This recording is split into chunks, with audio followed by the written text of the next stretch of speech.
Hello दोस्तों, मैं हूं सूर्यकांत, आपका उद्यान मित्र एंडलेस नेचर इस मेरे यूट्यूब चैनल में मैं आप सभी दोस्तों का फिर से स्वागत करता हूं। इस वीडियो में आज हम आध्यात्मिक या फिर एक दैवीय शक्तियों से जुड़ी हुई और साथ में हमारे सेहत के लिए काफ़ी औषधीय गुणों का महत्व रखने वाली एक अद्भुत, आश्चर्यजनक और सबकी परिचित बेला, जिसे सामान्य तौर पर अपराजिता या फिर गोकर्णी के नाम से जानते हैं, उसके बारे में कुछ नई बातें जानने की कोशिश करेंगे। दोस्तों, नाम से ही अपराजिता मतलब कभी ना हारने वाली, कभी ना पराजित होने वाली, ऐसा इस बेला का नाम रखा गया है। क्योंकि प्रतिकूल या फिर विपरीत परिस्थिति में भी यह बेला जीवित रहने में सक्षम होती है और प्रतिकूल वातावरण परिस्थिति में भी हार नहीं मानती। इसलिए इस बेला का अपराजिता यह नाम सही मायने में सार्थक लगता है। और साथ में हमारे भारतीय आध्यात्मिक परंपरा अनुसार अपराजिता देवी, जो माँ दुर्गा का एक रूप है, उन्हीं के नाम से ही इस बेला का अपराजिता यह नाम रखा गया है। दोस्तों, समुद्र तल से लगभग 1600 मीटर की ऊंचाई पर बढ़ने वाली यह सदाबहार 12मासी जड़ी बूटी वाली बेला है। इस बेला का वैज्ञानिक नाम क्लेटोरिया टर्नेटिया है और फैबेसी परिवार, जो लगभग 20,000 प्रजातियों का बड़ा परिवार है, उसमें इस अपराजिता या फिर टर्नेटिया की लगभग 26 स्वीकृत प्रजातियां पाई जाती है। मूल रूप से यह पौधे इंडोनेशिया के टर्नेट द्वीप के मूल निवासी है और यह टर्नेट द्वीप इंडोनेशिया के पास मोलुकुस सागर के उत्तरी भाग में स्थित एक छोटा सा द्वीप है और इसी टर्नेट द्वीप का टर्नेटिया यह नाम इस बेला को दिया गया है। और यह द्वीप प्रसिद्ध वनस्पति शास्त्री कार्ल लिनियस का निवास स्थान भी माना जाता है। एक अभियान के दौरान एक जर्मन वनस्पति शास्त्री जोहान फिलिप ब्रेन ने 1800 के दशक में टर्नेट द्वीप पर इस पौधे की खोज की थी। इनके मूल निवास में और दुनिया भर के प्राकृतिक आवास में यह पौधे नदी और तालाबों के किनारों पर, अशांत खुले जंगलों में, घास के मैदानों में, जमीन पर एक बड़ी घनी चटाई जैसी व्यवस्था बनाकर फैलते हैं। और प्रादेशिक वितरण प्रणाली अनुसार इस बेला को गोकर्णी, अपराजिता, विष्णुकांता, तितली बीन, समुद्री सीप, नील कटारोलू, Asian pigeon wings, blue bell vine, Darwin pea, ऐसे कई नामों से जाना पहचाना जाता है। लेकिन साथ में इन फूलों में सफ़ेद और गुलाबी रंग की शेड भी आती है। लेकिन ज़्यादातर यह गहरे नीले रंग के फूलों की किस्म सबसे लोकप्रिय किस्म है। इन सिंगल फूलों का व्यास पोषण स्थिति अनुसार लगभग 1 से 1.5 इंच तक होता है। फूलों के केंद्र स्थान में इस तरह सफ़ेद छटा होती है और फूल का लगभग 80 से 90% हिस्सा गहरे नीले रंग का होता है। इन फूलों के नीले रंग में सफ़ेद केंद्र स्थान से लेकर इस तरह की रेशेदार झुर्रियाँ होती है, जिसे फिलामेंट्स भी कहा जाता है। इन फूलों में 5 पंखुड़ियाँ होती है और फूल अपने आप में एक कुदरती नज़ाकत के साथ अनोखे सौंदर्य से भरे होते हैं। पोषण स्थिति अनुसार डंठल से लगभग 1.5 से 2 इंच तक इन फूलों की लंबाई होती है। यह फूल थोड़े से नाजुक होते हैं और इनका स्पर्श हाथों को थोड़े से टिश्यू पेपर्स के टच की तरह अनुभूति देता है। यह गोकर्णी के फूल बड़ी सुंदरता के साथ सिर्फ दिखावटी किस्म के होते हैं और इनमें कोई सुगंध या स्मेल नहीं होती। इस बेला पर छोटी छोटी बहुसंख्य कलियों से यह फूल लगातार खिलते रहते हैं। फूल सुबह के वक्त खिलते हैं और शाम तक तापमान स्थिति अनुसार मुरझा जाते हैं। दोस्तों, यह अपराजिता या फिर गोकर्णी के फूल उभयलिंगी प्रकार के होते हैं, मतलब इनके एक ही फूलों में मेल और फीमेल सेक्स ऑर्गन्स होते हैं। इसलिए यह फूल स्वपरागन क्रिया में स्वयं पूर्ण होते हैं। ज़्यादातर पॉलिनेशन प्रोसेस के लिए उन्हें अन्य पॉलिनेटर्स पर निर्भर रहने की ज़रूरत नहीं होती। दोस्तों, यह अपराजिता के फूल इसके औषधीय गुण और अनोखे सौंदर्य के साथ आध्यात्मिक तौर पर काफ़ी गहराई से जुड़े हैं।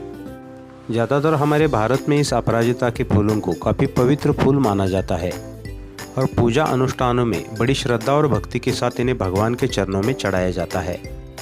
यह गोकर्णी के फूल भगवान विष्णु जी को सबसे प्रिय होते हैं, ऐसी मान्यता है। इसलिए इन फूलों को विष्णुकांता भी कहा जाता है। इन फूलों को भगवान विष्णु जी के साथ माता लक्ष्मी जी को भी बड़ी श्रद्धा से चढ़ाया जाता है। साथ में भगवान शिव और शनिदेव को भी यह अपराजिता के फूल चढ़ाना काफ़ी शुभ माना जाता है। यह अपराजिता के फूल दुर्गा अवतार देवी अपराजिता के नाम को दर्शाते हैं। इसलिए नवदुर्गा पूजा विधि में और काली माता की पूजा में इस अपराजिता के फूलों का खास महत्व है। नवरात्रि के दौरान नवदुर्गा पूजा में जहाँ माँ काली की स्थापना की जाती है, वहाँ गमलों में इस अपराजिता के बेला को रखा जाता है, क्योंकि इस बेला को दुष्ट शक्तियों पर विजय का प्रतीक माना जाता है। क्योंकि रामायण काल में मर्यादा पुरुषोत्तम भगवान राम जी ने अपराजिता माता का पूजन करके ही राक्षसराज रावण के साथ युद्ध करने के लिए विजयादशमी के दिन ही लंका की ओर प्रस्थान किया था। इससे यह अपराजिता की बेला हमें नेगेटिविटी से लड़ने की प्रेरणा या फिर सीख देती है। साथ में एक मान्यता अनुसार किसी भी शुभ मुहूर्त पर इस अपराजिता की जड़ को हम चांदी की डिबिया में बंद करके घर के पूजा स्थान में रखकर उसकी नित्य पूजा करते हैं तो घर में धन लाभ या फिर धन की वृद्धि होती है, ऐसा माना जाता है। साथ में मंत्र तंत्र और जादू टोना जैसी विद्याओं में तांत्रिकों द्वारा या फिर मांत्रिकों द्वारा इस पौधे का उपयोग किया जाता है। इनफैक्ट यह सारी बातें हमारे मन की भावनाएं, श्रद्धा, विश्वास या फिर इंटरनल प्योर इंट्यूशंस पर ही निर्भर करती हैं। इसलिए हर व्यक्ति का नज़रिया और अनुभव अलग अलग हो सकता है। यह अपराजिता के फूल अध्यात्म से गहराई से जुड़े होने के कारण हमारे भारत में या फिर हमारे भारतीय संस्कृति में इन अपराजिता के फूलों को एक पवित्र फूल माना जाता है और इनका उपयोग पूजा अनुष्ठानों में किया जाता है। साथ में हमारे निजी जीवन में इस अपराजिता के फूलों का उपयोग उबले हुए चावल को नीला रंग देने के लिए भी किया जाता है और कपड़ों को रंगाने के लिए इन फूलों से डाई भी बनाई जाती है।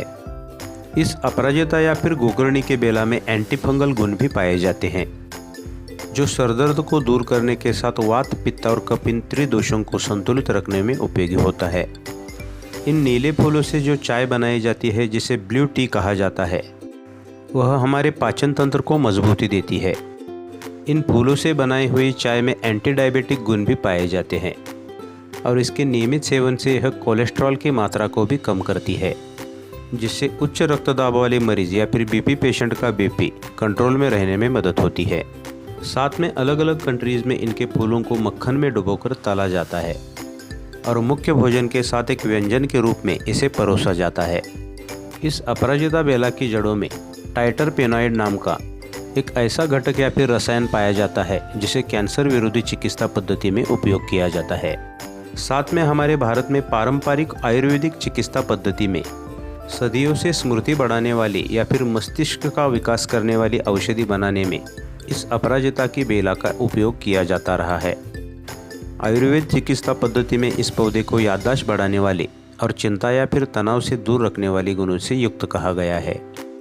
इस अपराजिता के फूलों का आकार और इसकी बाह्य बनावट को अलग अलग नज़रिए से देखा गया है, लेकिन इन फूलों का आकार गौ माता या फिर गाय के कानों जैसा दिखाई देता है और गाय के कानों जैसे दिखने वाले इन फूलों को हमारे भारतीय संस्कृति ने गोकर्णी के फूल ऐसा नाम दिया है।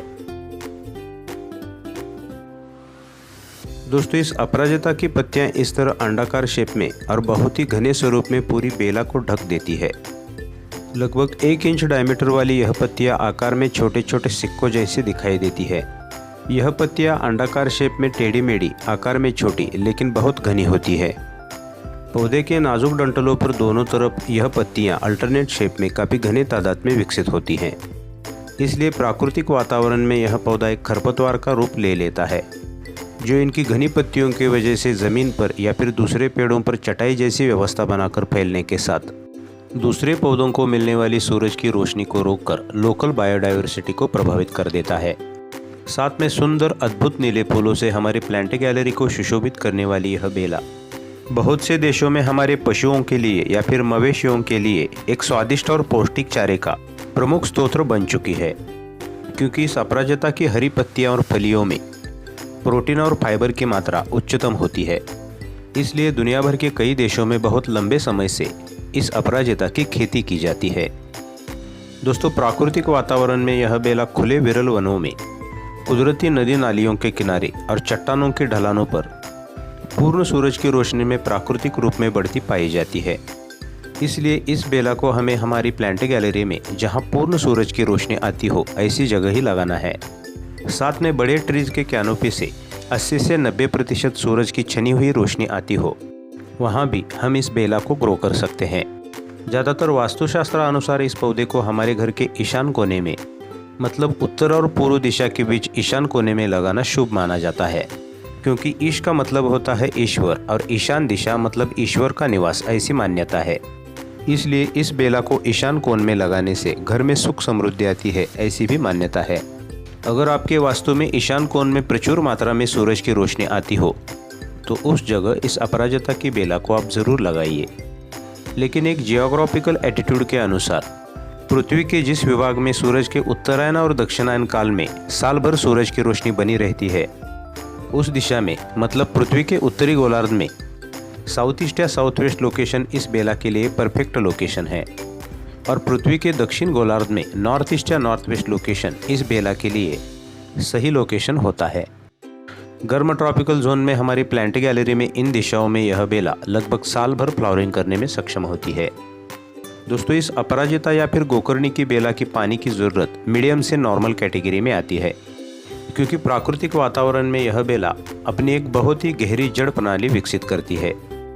इसलिए सूखे के काल में या फिर अवर्षण स्थिति में भी यह बेला बहुत ही हार्डली खुद को जीवित रख पाती है। इसलिए आउटडोर गार्डन की ज़मीन में लगाने पर यह बेला बहुत लंबे देर तक, यहाँ तक कि महीनों तक भी पानी के तनाव को सहन कर लेती है। लेकिन मेट्रो सिटीज़ में खुली जगह के अभाव के कारण अगर हमने पॉट्स में या गमलों में यह पौधे लगाए हैं तो इनके पॉट्स की मिट्टी हमें अच्छी जल निकासी वाली बनाकर गमलों या पॉट्स की मिट्टी के टॉप सॉइल सूखने के बाद वातावरण स्थिति अनुसार इन पौधों को हमें पानी देना है। दोस्तों, इस अपराजिता की बेला की सबसे महत्वपूर्ण बात यह है कि यह पौधा उन पौधों की कैटेगरी में आता है जो पौधे प्राकृतिक मिट्टी या ज़मीन में वातावरण में स्थित नाइट्रोजन जैसे मुख्य अन्न घटक का स्तर बढ़ाने में काफ़ी सहायकारी होते हैं। क्योंकि इस अपराजिता की जड़ों में जो गुठलियाँ या फिर गांठें होती है उनमें राइजोबियम नाम का बैक्टीरिया रहता है, और यह राइजोबियम जीवाणु प्रकृति का एक ऐसा जैविक एजेंट है जो हवा से डायरेक्ट नाइट्रोजन लेकर उसका फिक्सिंग कर देता है और पौधे की मांग या ज़रूरत अनुसार उसे तुरंत उपलब्ध कर देता है, और उसके बदले में यह पौधा उस राइजोबियम को खाद्य स्वरूप में चीनी जैसा सप्लीमेंट देता है, और इस प्रोसेस को नत्र वायु स्थिरीकरण या फिर नाइट्रोजन फिक्सिंग कहा जाता है। और यह प्रक्रिया प्राकृतिक वातावरण में पेड़ पौधे और ज़मीन में स्थित अन्य बैक्टीरियाज में काफ़ी सहजीवन के साथ चलती है, क्योंकि हवा नाइट्रोजन का महासागर है जिसमें लगभग 78% नाइट्रोजन होता है, और हमारे पृथ्वी पर जो भी पेड़ पौधे हैं वह उस महासागर में पूरी तरह से डूबे हुए हैं। लेकिन किसी भी पेड़ पौधों की पत्तियां डायरेक्टली वह नाइट्रोजन नहीं ले सकती, और उसी नाइट्रोजन के फिक्सिंग के लिए कुदरत ने इस राइजोबियम जैसे जीवाणु बनाए हैं, और इन्हीं जीवाणुओं की वजह से ही हमारी धान की फसलें और कुदरत के सभी पेड़ पौधे सहजीवन के साथ खड़े हैं। आज हम प्रकृति में खेतों में जो केमिकल फर्टिलाइज़र का भरपूर मात्रा में इस्तेमाल कर रहे हैं, उसके कारण ज़मीन और पेड़ पौधों के बीच जो सहजीवी जीवाणु हैं उनका अस्तित्व अब खतरे में आ चुका है, जिसके कारण प्रकृति में पौधों और जीवाणुओं का सहजीवन टूटने लगा है। क्योंकि सृष्टि का हर जीव और उनके बीच सहजीवन बनाने के पीछे कुदरत का बहुत ही सूक्ष्म एंडलेस विजन और क्रिएटिविटी छुपी है। लेकिन हम इंसानों के आधुनिकता और हमारा भौतिक विकास यूरिया जैसे केमिकल फर्टिलाइज़र बनाकर कुदरत की इस अद्भुत संरचना को मिटाने पर तुला है। दोस्तों, यह अपराजिता या फिर गोकर्णी जैसे कई पौधे कुदरत ने निर्माण किए हैं जो ज़मीन के अंदर कुदरती रूप से नाइट्रोजन की मात्रा बढ़ाते हैं। इसलिए यूरिया जैसा प्रकृति को हानि पहुंचाने वाला नाइट्रोजन युक्त केमिकल फर्टिलाइज़र बनाना और उसका यूज़ करना हमारी प्रकृति के लिए कितना हानिकारक साबित हो चुका है। दोस्तों, पेड़ पौधे, मिट्टी और जीवाणु, इनका टॉपिक बहुत बड़ा है, लेकिन समय सीमा को ध्यान में रखते हुए बहुत शॉर्टली उसका विश्लेषण करने का प्रयास मैंने किया है। दोस्तों, इस अपराजिता या फिर गोकर्णी का प्रोपेगेशन इन पौधों पर लगने वाले मटर जैसे फलियों के बीजों से कर सकते हैं। इस पौधे पर आने वाली फलियां मटर की फलियों जैसी होने के कारण इसे सामान्य तौर पर बटरफ्लाई मटर के नाम से जाना जाता है। यह फलियां खाने योग्य होती है और इसमें प्रोटीन की मात्रा उच्चतम होती है, इसलिए इन फलियों को हमारे आहार की प्रोटीन बैंक भी कहा जाता है। इस प्रत्येक फली में एवरेजली फलियों की पोषण स्थिति अनुसार 5 से 12 तक बीज होते हैं। यह फलियां पौधे पर फूल आने पर 8 से 11 सप्ताह के बाद पकने लगती हैं, और पूरी तरह से पकने पर प्राकृतिक रूप से यह फलियां फूट जाती है और अपने इस तरह के काले बीजों को उछालकर दूर फेंक देती है, और इन्हीं बीजों की वजह से यह पौधा अपनी नई पीढ़ी लगातार तैयार करता रहता है। प्राकृतिक या फिर कुदरती रूप से पककर फटी हुई फलियों के बीजों का जर्मिनेशन रेशो लगभग 90 से 100% होता है, लेकिन हाथों से काटे गए फलियों के बीज दीर्घकाल तक कठोर रहते हैं, जिससे इनका जर्मिनेशन रेशो घट जाता है। इसलिए नर्सरीज में वगैरह 80 से 90% जर्मिनेशन पाने के लिए इन बीजों को सल्फ्यूरिक एसिड में भिगोते हैं। बीज बोने पर एवरेजली 1 हफ्ते के आसपास इनके नए अंकुर निकलने लगते हैं। बस ज़्यादा गहराई तक इनके बीजों को हमें नहीं बोना है। यह पौधा अपने आप में ही एक नाइट्रोजन की बैंक है, इसलिए नाइट्रोजन खाद की पूर्ति यह पौधा स्वयं ही कर लेता है। बस पॉट्स या कंटेनरों की मिट्टी में हमें भरपूर मात्रा में जैविक खाद मिलानी है, जिससे यह पौधा हमारी प्लांट गैलरी में सालों साल फलता फूलता रहेगा और लगभग साल भर हमें सुंदर अद्भुत फूल देता रहेगा। दोस्तों, इस अपराजिता या फिर गोकर्णी की बेला का इतना महत्व है कि इसके गुण और इन्फॉर्मेशन के लिए शायद 2 से 3 घंटे का वीडियो भी कम पड़ जाएगा। इसलिए थोड़े से बेसिक बातों के साथ ही इसकी इन्फॉर्मेशन आपके साथ शेयर करने का मैंने प्रयास किया है।